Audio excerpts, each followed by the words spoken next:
Iya, bismillahirrahmanirrahim. Assalamualaikum warahmatullahi ta'ala wabarakatuh. Semoga kita sehat terus, senang terus, dan bahagia terus.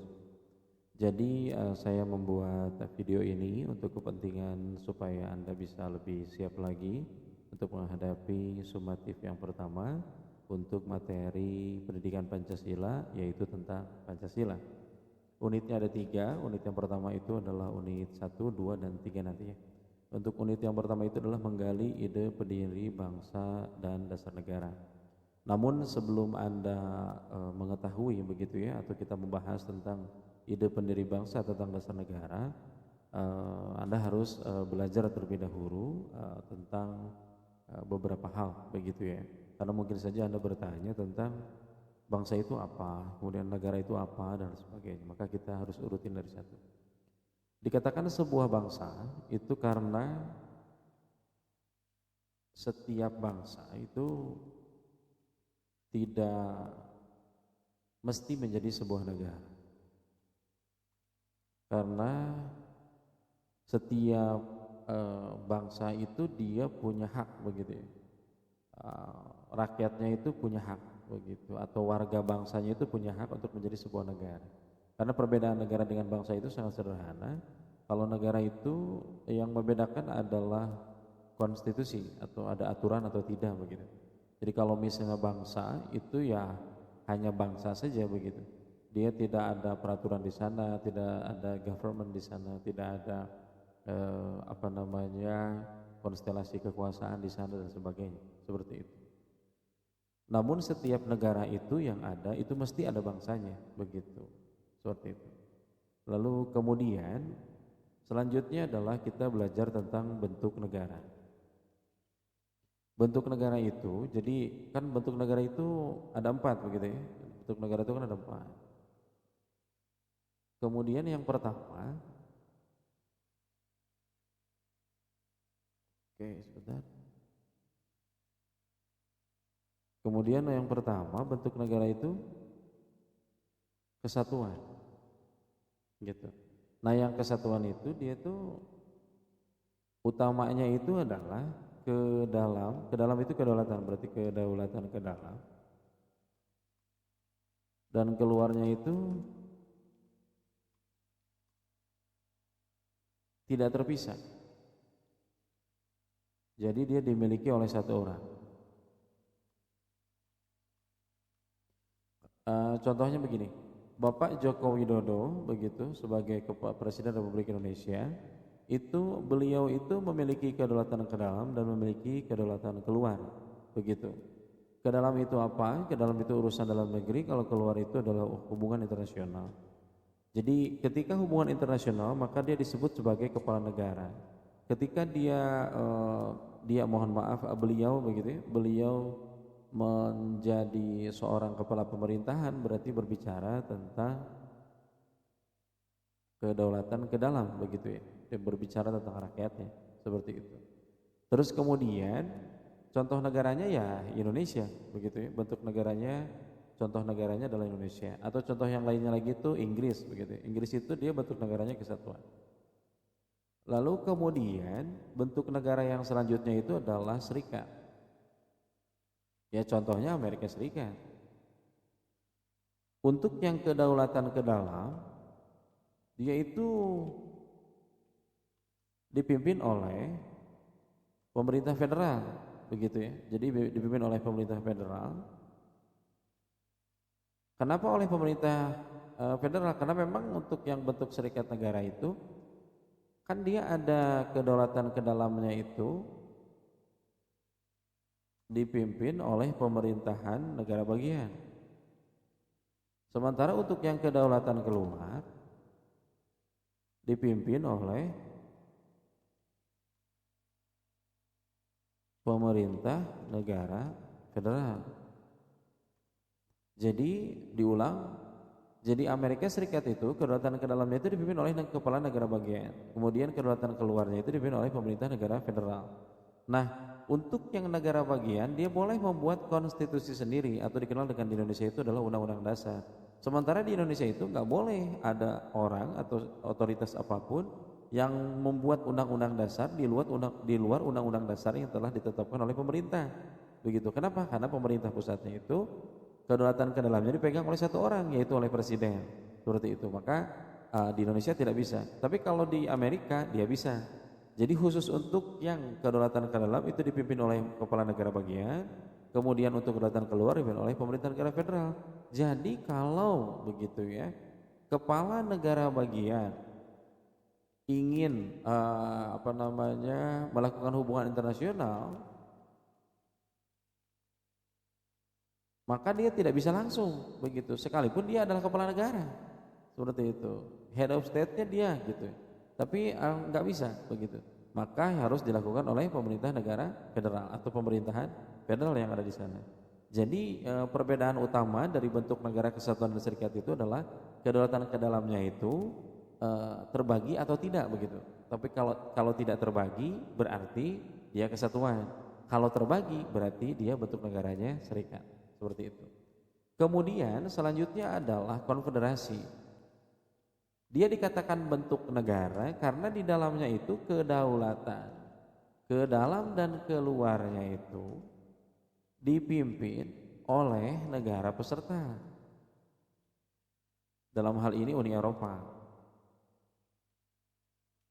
Lalu kemudian dalam keadaan tertentu gitu ya, mereka itu negara-negara tersebut, negara yang ada dalam Uni Eropa yang masuk ke dalam itu, dia boleh memberikan sebagian kedaulatan begitu, tergantung dari masalah negaranya itu seperti apa, kemudian diberikan kepada Uni Eropa atau dalam hal ini berarti pemegang sang konfederasinya. Seperti itu. Dalam beberapa tahun atau beberapa bulan itu diberikan, terus kemudian mereka yang Komisi Uni Eropa dalam hal ini atau pimpinan konfederasinya, dia itu memegang kedaulatan negara tersebut yang memberikan kedaulatannya. Seperti itu. Sehingga suatu saat nanti setelah beres masalahnya, contoh kalau misalnya masalahnya adalah ekonomi begitu, maka kebijakan dari kebijakan dari negara yang di dalamnya itu semuanya dipimpin oleh Uni Eropa ini, oleh komisinya, seperti itu. Namun kalau sudah selesai berarti udah begitu. Kalau sudah selesai berarti udah dibalikin lagi lah, bahasa mudanya seperti itu. Lalu kemudian selanjutnya adalah negara uni. Uni itu ada uni real, ada uni sui generis.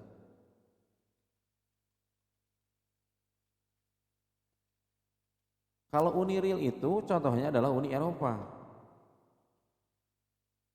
Maaf. Uni Emirat Arab.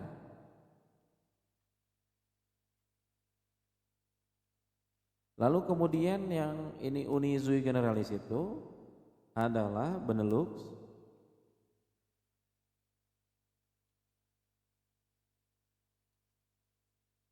terus kemudian contoh Austria-Hungaria.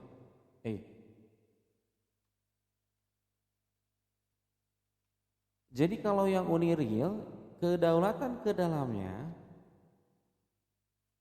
ke dalam dan keluar, dimiliki setiap bagian dalam negara tersebut.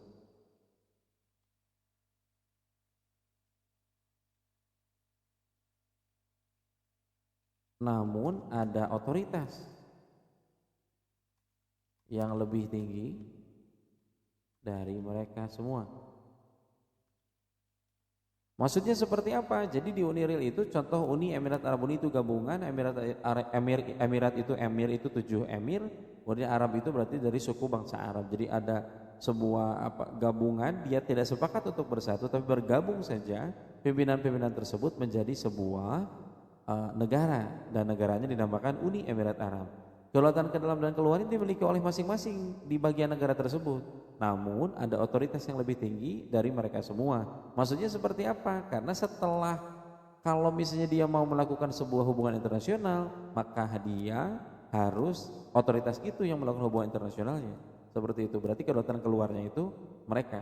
Kemudian ketika ada masalah di antara negara bagian yang ada di sana itu semuanya diberikan kepada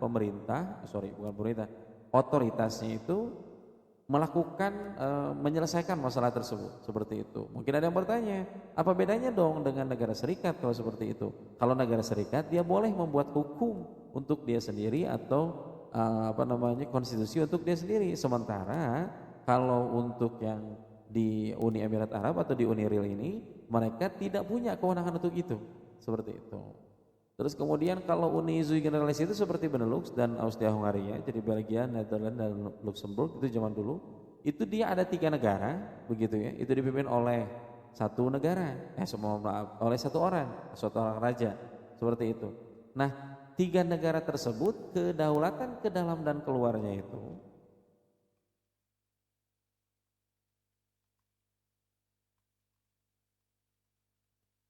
kedaulatan ke dalam dan keluarnya itu dimiliki oleh satu orang. Lalu kemudian bertanya, apa bedanya dengan bentuk negara kesatuan? Kalau bentuk negara kesatuan, negaranya cuma satu. Kalau untuk bentuk negara yang Uni Sui Generis itu, negaranya lebih dari satu. Seperti itu. Maka pembedanya adalah itu. Oke, sekian untuk bentuk negara, maka selanjutnya kita akan membahas tentang bentuk pemerintahan. Kalau untuk bentuk pemerintahan sangat sederhana, saya kira untuk mempermudah, dilihatnya dari suksesi saja. Untuk mempermudah saja ya. Ini dari sekian rumit banyaknya teorinya, tapi khusus untuk sumatif kita hanya perlu 2 hal itu saja. Yaitu yang pertama adalah monarki. Monarki itu suksesinya dia heredity. Heredity itu berarti berdasarkan keturunan. Namun yang dimaksud dengan berdasarkan keturunan itu bukan berarti serta-merta harus keturunan yang dimaksud. Karena memang kebanyakan berdasarkan sejarahnya begitu ya. Setiap yang monarki itu berarti ada raja, dia punya anak, kemudian anaknya menggantikan rajanya. Seperti itu. Berjalannya seperti itu. Namun sebenarnya monarki itu adalah seluruh kekuasaan dipegang oleh raja. Jadi seperti rumah, tanah, rakyatnya, itu semua milik raja. Begitu. Dan berarti semua kebijakan pun milik raja. Ketika semuanya itu adalah milik raja, maka termasuk yang penggantinya pun tergantung dari raja. Contohnya seperti kalau misalnya ada raja yang dia tidak punya anak, contohnya begitu. Kalau tidak punya anak bagaimana? Apakah setelah raja itu akhirnya udahlah hilang saja? Kan enggak begitu. Maka maksudnya adalah jadi ketika sudah ada anaknya, ketika rajanya katakanlah akan turun, maka dia bisa bilang, baiklah saya akan meminta untuk pengganti saya adalah ditunjuk siapa gitu. Seperti itu. Kalau misalnya dia punya anak berarti dia bisa nunjuk anaknya, dan kalaupun tidak nunjuk anaknya pun tidak jadi soal.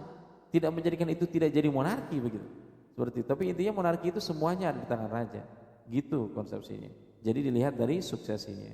Sementara kalau untuk yang republik, suksesinya itu sudah ditentukan oleh konstitusi. Begitu, seperti di Indonesia yang suksesinya itu per 5 tahun. Ada yang negara itu per 7 tahun gitu. Ada yang per 4 tahun begitu.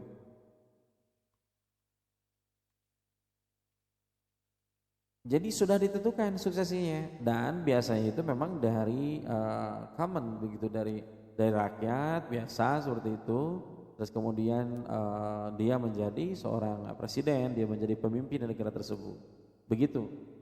Jadi untuk membedakan saja, untuk mempermudah untuk nanti Anda sumatif, itu adalah perbedaannya seperti itu. Lalu kemudian selanjutnya adalah sistem pemerintahan. Kalau sistem pemerintahan itu, jadi yang pertama adalah sistem pemerintahan presidensil. Kalau sistem pemerintahan presidensial sangat sederhana, yaitu legislatifnya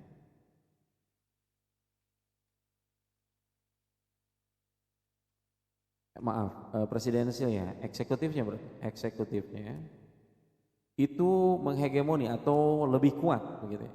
Jadi lebih kuat kekuasaannya dari kekuasaan yang lainnya. Jadi eksekutifnya itu dia lebih tinggi. Lebih tinggi secara kekuasaan. Bukan secara kelembagaan. Jadi dia lebih tinggi secara kekuasaan. Seperti eksekutif itu memiliki peran di yudikatif dan juga di legislatif. Itu kalau presidensial. Tapi kalau yang kedua adalah sistem pemerintahan parlementer. Kalau sistem pemerintahan parlementer yang lebih kuat apanya? Berarti legislatifnya atau lebih tinggi. Begitu. Jadi kalau misalnya legislatifnya itu lebih tinggi, maka dia juga lebih tinggi daripada yang lain. Yang menentukan eksekutifnya itu adalah legislatifnya. Begitu. Mereka berarti yang paling kuat. Sementara yang selanjutnya itu adalah sistem pemerintahan campuran. Yang lebih kita kenal mungkin pernah mendengar semi presidensial, semi parlementer. Kalau yang semi presidensial berarti dia itu parlementer. Kalau semi parlementer berarti dia presidensial. Nah, kalau yang pemerintahan campuran dikatakan presidensial bukan, dikatakan parlementer bukan. Kenapa? Karena kekuatannya tergantung pada situasi, pada situasi konstelasi politik mereka.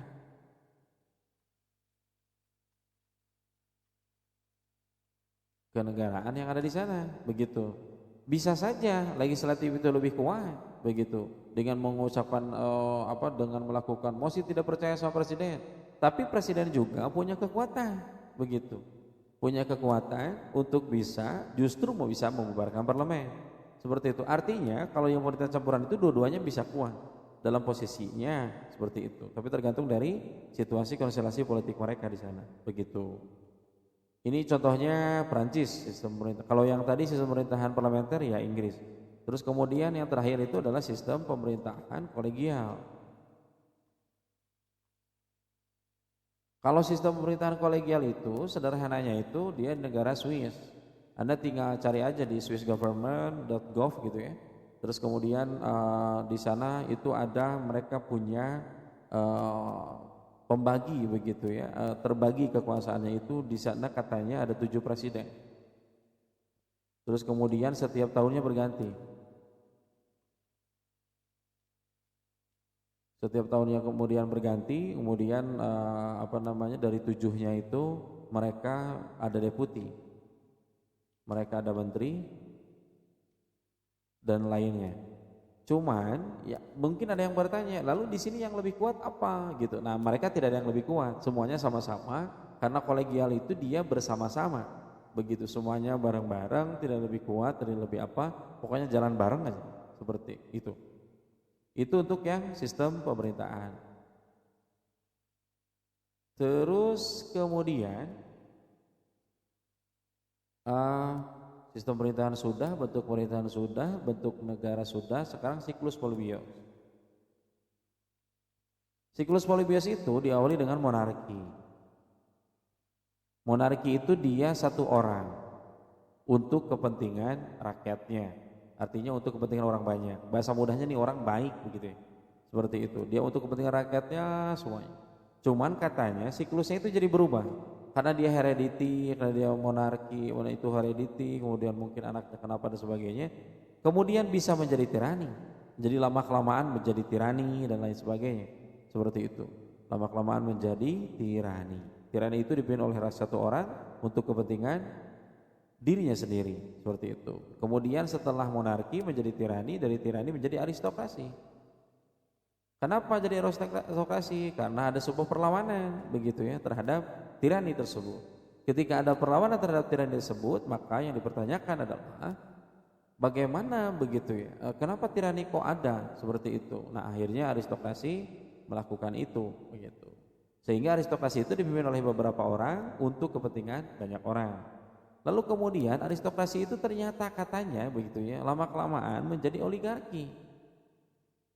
Oligarki itu mungkin Anda pernah mendengar ada kaum burjuis, kalangan elitis, kalangan apa namanya ya, pokoknya eksklusif begitu ya di masyarakat, yang dimana yang pembedanya itu adalah mungkin karena dia adalah anak bangsawan dan sebagainya, sehingga oligarki itu terjadi. Dan oligarki itu adalah keturunan, bukan keturunan, apa namanya, menurunnya dari sebuah sistem pemerintahan atau bentuk pemerintahan, yaitu aristokrasi begitu.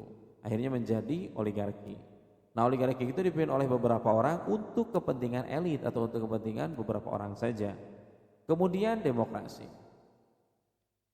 Kalau untuk yang demokrasi itu perlawanan terhadap oligarki. Karena seperti banyak yang kalangan elit dan sebagainya terjadi seperti itu, kemudian akhirnya udahlah, jangan beberapa orang yang mimpin begitu ya. Yang mimpin udah banyak orang saja begitu. Akhirnya demokrasi dipimpin oleh banyak orang untuk kepentingan banyak orang. Lalu kemudian yang terakhir adalah mobokrasi. Kalau mobokrasi adalah dipimpin oleh banyak orang tapi untuk kepentingan individu masing-masing. Maksudnya apa? Setiap mobokrasi itu adalah yang mau berdemokrasi hanya orang-orang tertentu saja. Yang mau melakukan demokrasi, yang punya kepentingan di kekuasaan dalam demokrasi hanya orang-orang tertentu saja. Begitu. Banyak orang yang tidak peduli sama demokrasi, banyak orang yang tidak peduli terhadap situasi dan kondisi di luar dirinya atau situasi dan kondisi di kenegaraan, politik dan sebagainya, sehingga mereka hanya fokus terhadap dirinya sendiri. Sepanjang itu bisa dilakukan dan tidak mengganggu orang lain dalam kerangka politis, maka saya tidak perlu melakukan maju atau tidak perlu jadi anggota DPR, tidak perlu memberikan masukan atau apa. Sepanjang itu tidak menyinggung saya, maka saya lurus dengan kehidupan saya itu. Nah, itu katanya akan menjadi mobokrasi. Dari mobokrasi akan kembali menjadi monarki. Seperti itu. Nah, itu siklus Polybius untuk memahaminya untuk kemudahan. Sebenarnya siklus Polybius itu dipelajari di beberapa mungkin Anda kalau nanti masuk universitas mungkin Anda nanti akan belajar tentang siklus Polybius begitu ya. Cuman ini rumit sebenarnya siklus Polybius itu. Ini cuman untuk kepentingan Anda sebagai siswa SMA untuk memahami dengan mudah saja begitu. Kalau untuk yang sampai serumit itu intinya ini hanya untuk sumatif saja begitu. Baik, selanjutnya siklus Polybius sudah, kita selanjutnya ke model kekuasaan. Kalau model kekuasaan itu yang pertama adalah konsepsi yang pertama itu adalah division of power. Kalau division of power itu dia terbagi. Kemudian kalau separation dia terpisah. Jadi kalau misalnya division of power itu adalah terbagi, berarti ada legislatif, ada eksekutif, ada yudikatif, yang dimana dia itu salah satu lembaganya, baik itu eksekutif atau legislatif, dia memiliki kewenangan selain kewenangan dirinya. Apakah sebagai seorang eksekutif, apakah dia memiliki pekerjaan yang lain juga selain eksekutif? Kalau iya, berarti terbagi. Apakah ada hubungan antara eksekutif, legislatif, dan yudikatif? Apakah ada? Jika ada hubungan, berarti termasuk division of power atau terbagi. Kemudian kalau yang separation, dia terpisah. Kalau terpisah itu maksudnya seperti apa? Berarti antara antara legislatif dan eksekutif dan juga yudikatif dia terpisah. Jadi tidak ada hubungan apa-apa. Tidak ada hubungan checks and balances, tidak ada apa-apa begitu. Pokoknya terpisah saja. Begitu antara antara lembaga legislatif, eksekutif dan yudikatif. Seperti itu. Lalu kemudian dipercepat saja karena ini untuk sumatif saja supaya fokus saja. Lalu kemudian selanjutnya adalah tentang sejarah, yaitu tentang janji Jepang. Jadi Jepang itu waktu setelah memimpin begitu ya, setelah memimpin mengusir begitu ya, mengusir penjajah di penjajah Belanda yang ada di Indonesia. Kemudian Jepang itu memberikan sebuah janji begitu. Di awal-awal itu dengan Jepang Cahaya Asia, Jepang apa begitu ya. Ketika datang sebenarnya ini hanya untuk membuat sebuah citra saja begitu. Citra bahwa bahasa mudahnya aku beda loh begitu. Bahasa mudahnya lah seperti itu. Intinya Jepang itu ingin memberikan sebuah citra, terus kemudian dengan janji-janji itu, terus kemudian juga Jepang itu membuat semacam apa ya, selain citra itu menarik simpati juga. Karena memang Jepang itu posisinya waktu itu sedang terjepit berdasarkan sejarah begitu ya, yaitu kaitan dengan Jepang akan diserang begitu ya, akan betul-betul dikepung oleh sekutu begitu, sehingga Jepang mencari bala bantuan. Nah, salah satunya adalah menarik simpati rakyat itu begitu. Nah, janji Jepangnya itu apa ya? Salah satunya dari sekian banyaknya itu, Jepang itu adalah menjanjikan adanya akan diberikan kemerdekaan begitu sama Indonesia seperti itu. Jadi BPUPK silahkan dibentuk dan sebagainya. Akhirnya jadi dan Bapak Rajiman begitu ya menjadi ketua BPUPK-nya begitu. Nah, ini tentang janji Jepang seperti itu. Saya kira ini tidak terlalu ini ya, Anda juga mungkin kayaknya lebih paham. Kemudian bentuk negara kesatuan di Indonesia itu persepsinya adalah bahwa kita itu kan sudah ada di Indonesia, bukan maksudnya di Indonesia itu kan sudah banyak keragaman begitu ya. Banyak keragaman dan itu sudah tercipta dengan sendirinya begitu. Bukan dibentuk karena memang sudah terbentuk saja. Sehingga akhirnya begitu ya, bentuk negara kita itu adalah bentuk negara kesatuan. Secara geografis sebenarnya negara Indonesia itu sudah dipisahkan secara geografis itu oleh Tuhan begitu ya. Secara geografis sudah dipisahkan, namun karena kuatnya begitu ya. Karena kuatnya orang-orang Indonesia untuk bisa semangat bersatu dan merdeka secepat-cepatnya, sehingga mereka ingin bersatu juga dengan yang lainnya. Akhirnya Indonesia membuat atau memilih begitu ya, menentukannya itu adalah bentuk negaranya kesatuan seperti itu. Lalu kemudian selanjutnya adalah 3 pokok bahasan begitu ya. 3 pokok bahasan itu mungkin Anda tinggal baca di buku ya. Nanti ini ada bentuk pemerintahan, terus kemudian antara negara dan agama, kemudian bentuk negara. Jadi kalau bentuk pemerintahan kita mau apa, mau monarki atau presidensil, mau suksesnya kayak apa diatur sedemikian rupa. Terus kemudian negara dan agama itu kita mau pisah atau disatukan saja, atau negara sebagai nafasnya, kemudian agama sebagai nafasnya, kemudian negara yang melakukan instrumennya. Jadi apakah agama menjadi instrumen atau negara menjadi instrumen agama atau agama menjadi instrumen negara. Jadi terus sekelumit berdiskusi tentang hal itu. Terus kemudian selanjutnya adalah bentuk negara. Bentuk negaranya itu mau ke kesatuan, apakah mau serikat dan sebagainya. Ternyata akhirnya kan di ujungnya adalah kesatuan. Begitu, itu yang dibahasnya seperti itu.